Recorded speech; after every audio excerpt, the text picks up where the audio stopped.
Hours of the day. Sources also telling Kristen that Harp once jumped into the trunk of a vehicle in Trump's motorcade when she was told there was not room for her to travel with him to a hearing in a New York City courthouse. The president all started when he said this about Natalie Harp. He doesn't want to do the job. He wants to build his ballroom and travel with Natalie on their apparently defenseless flying palace. The lobby of Trump Tower at that time, with essentially Harp saying that the president had personally asked her to go, and she was so determined to not be left behind that she actually got in the trunk of one of the SUVs that was part of the motorcade. And welcome back to Top Debate Commentary. Today, we are diving headfirst into one of the most wild and bizarre political developments unfolding inside the inner circle of the administration. CNN has just released an explosive report shedding light on the unbelievable loyalty and extreme measures taken by President Trump's top personal aide, Natalie Harp. From riding in the trunk of an SUV just to stay by his side during court appearances to becoming his primary gatekeeper and human printer, Harp's influence inside the White House is raising major alarm bells.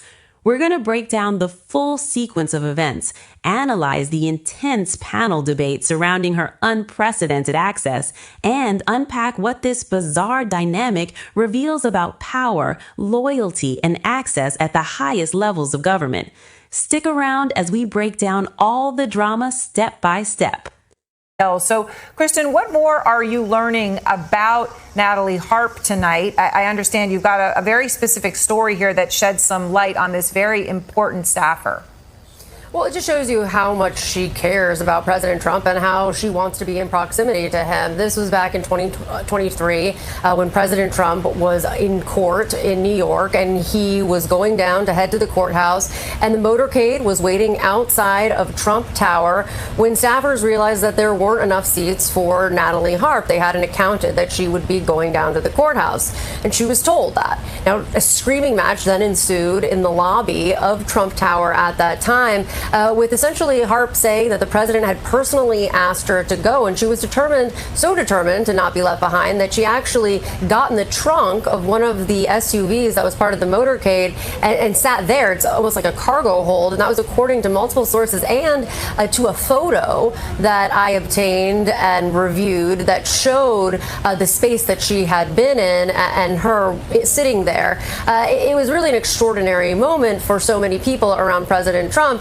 who really, things come and go in Trump world in terms of who gets a seat where, whether it's on the plane, whether it's in the motorcade. But she was so determined she was going to get that seat and go down to the court with President Trump. And what I learned through this reporting today is she's really made her role with President Trump indispensable.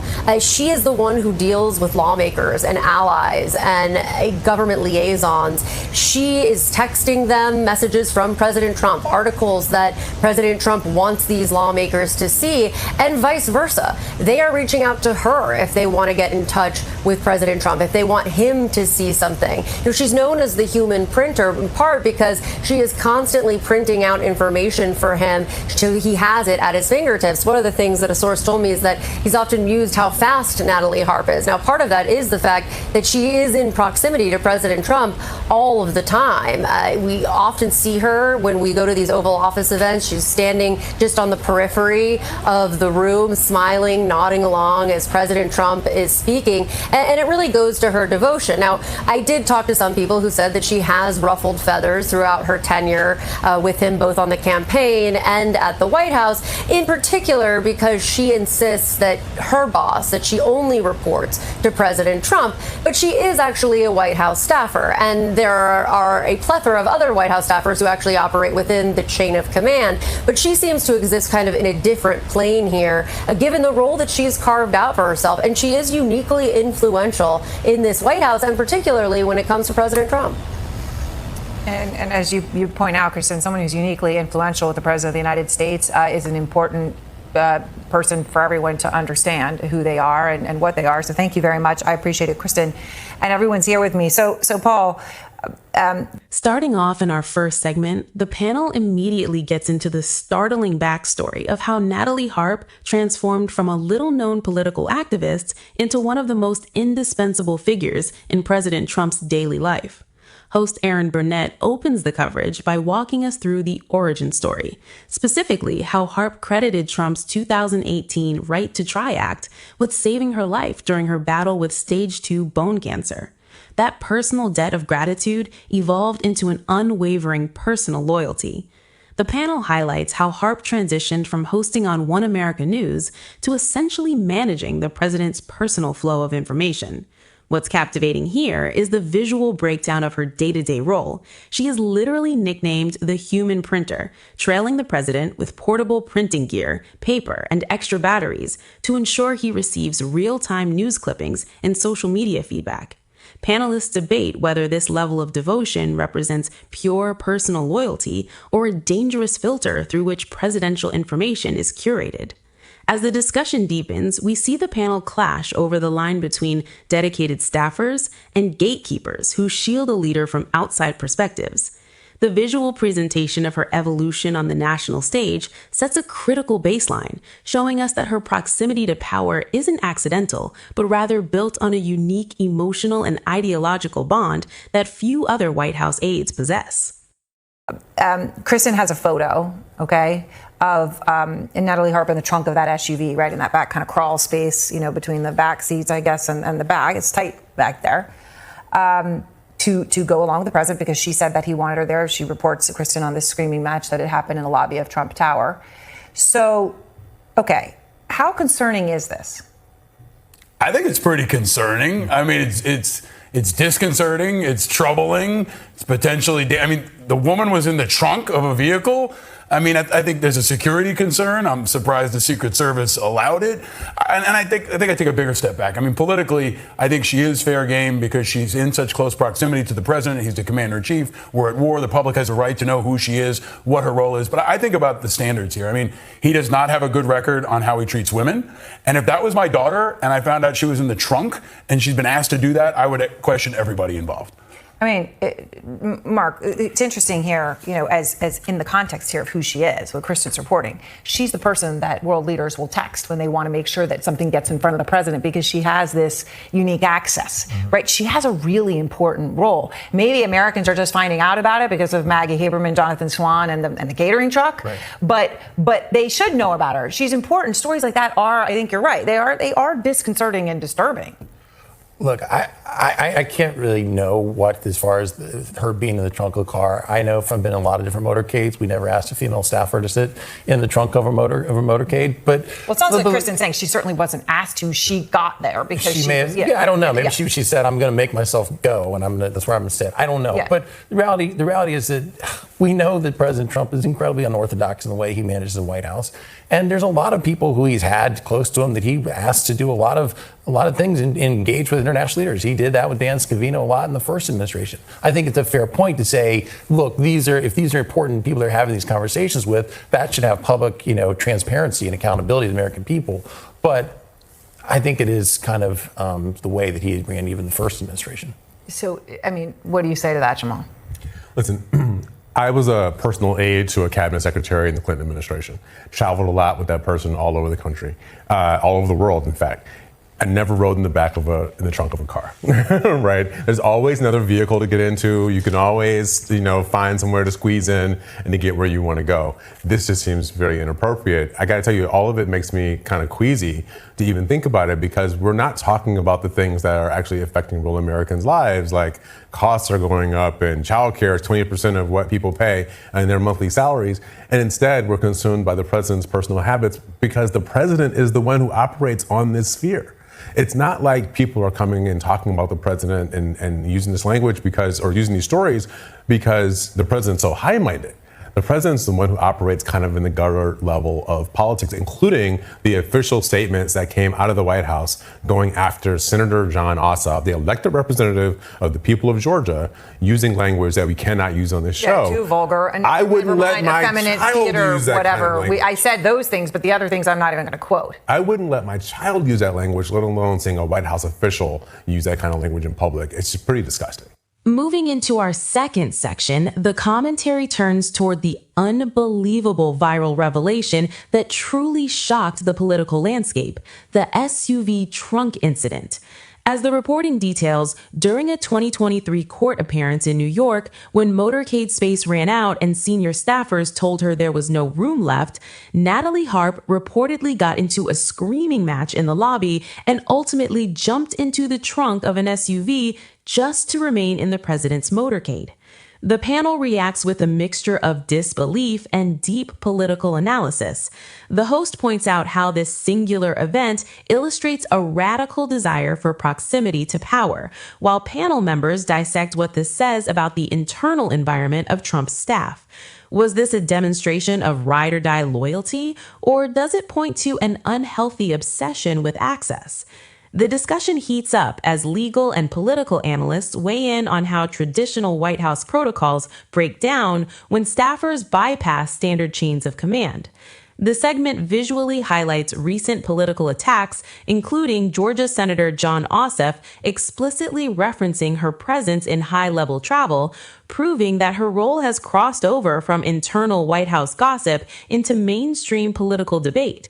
The panelists don't hold back as they deliberate whether having an aide whose loyalty goes to such extreme lengths creates a liability or a fortress of protection around the president. New breaking details about Trump's fiercely loyal personal aide, Natalie Harp. Our Kristen Holmes reporting tonight that Harp is physically close to Trump at all hours of the day. Sources also telling Kristen that Harp once jumped into the trunk of a vehicle in Trump's motorcade when she was told there was not room for her to travel with him to a hearing in a New York City courthouse in 2023. Now, Kristen is just breaking these new details, and she is going to be with me in just a moment. It comes, though, as Trump today is getting hit again by Democrat Jon Ossoff, who has been coming out very aggressively and took his attack somewhere that no other Democrat has dared to go, bringing up Trump's relationship with Natalie Harp.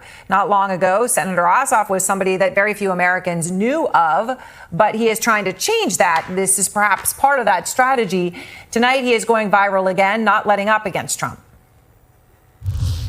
The draft-dodging crook president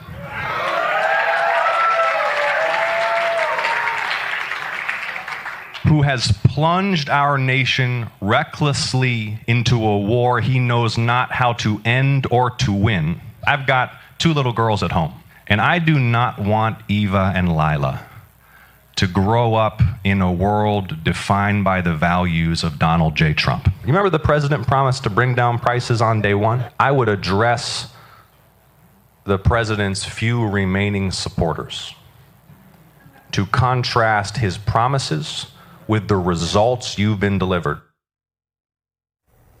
Ossoff is in a tough re-election fight in Georgia for the Senate, right? But Democrats have been really casting about trying to find a great white hope. And so some are talking about him as a potential 2028 presidential candidate already. And Ossoff's feud with the president all started when he said this about Natalie Harp. So he doesn't want to do the job. He wants to build his ballroom and travel with Natalie on their apparently defenseless flying palace. And that hit a nerve. When Trump was asked about it, he called Ossoff Pee Wee Herman. A White House aide compared the senator to a feminine theater kid, and another aide called Ossoff a nickname that is too vulgar to repeat on this show. But Harp's role does matter because anyone who spends as much time as she does with the commander-in-chief and has an important role as she does, she matters. She's now one of Trump's closest and most trusted personal aides. She writes a lot of his social media posts, which, of course, have come to define his legacy. The series, The Art of the Surge, showed this happening in real time during the 2024 DNC. Do not limit access to birth control or IVF. Trust women? That is a lie. Well, we trust women. I trust women also. To restore reproductive freedom. And I will keep women safe. Of the United States, I will proudly sign it into law. She won't. Now, Harp first came on Trump's radar in 2019 when she said that his right to try policy saved her life, as she at the time was battling bone cancer. I'm not dying from cancer anymore, thanks to President Trump. I'm living with cancer. And then about a year after Trump left the White House, that's when Harp began to work for him at his Mar-a-Lago resort in Florida. And since then, she has been by his side. She was one of just a few staffers taken in the catering truck with Trump away from Air Force One. Cabinet Secretary stayed behind, but she, along with others, including Dan Scavino, were on that other plane. Now, I'm going to speak with Harp's estranged brother, Preston, in a moment, who is raising concerns about his sister's relationship with the president, a sister he says he loves very much. But I want to begin with Kristen Holmes out front. She is live at the White House with new breaking details. So, Kristen, what more are you learning about? In our final segment, the panel tackles the broader systemic impact of Natalie Harp's unprecedented access and the growing tension it creates among senior administration officials. The reporting reveals that Harp often attends high-level private meetings, fields direct messages from top lawmakers, and drafts official Truth Social posts late into the night. Panelists point out the frustration expressed by veteran political aides who feel sidelined by an individual who holds no formal campaign or policy title, yet holds the president's total trust. We also hear commentary surrounding public statements from her own family members, including her brother, who described her total infatuation with the political operation as deeply concerning. The host brings the debate home by asking the central question: how does this hyper-focused, single-minded loyalty alter the way presidential decisions are communicated to the public? The panel concludes with sharp contrasting takes on whether this model of absolute personal devotion is the ultimate asset for a populist leader or a glaring vulnerability for White House governance. That wraps up today's breakdown on this extraordinary story. If you enjoyed this analysis, make sure to hit that like button, leave your thoughts in the comments below, and don't forget to like and subscribe to Top Debate Commentary for more sharp political breakdowns.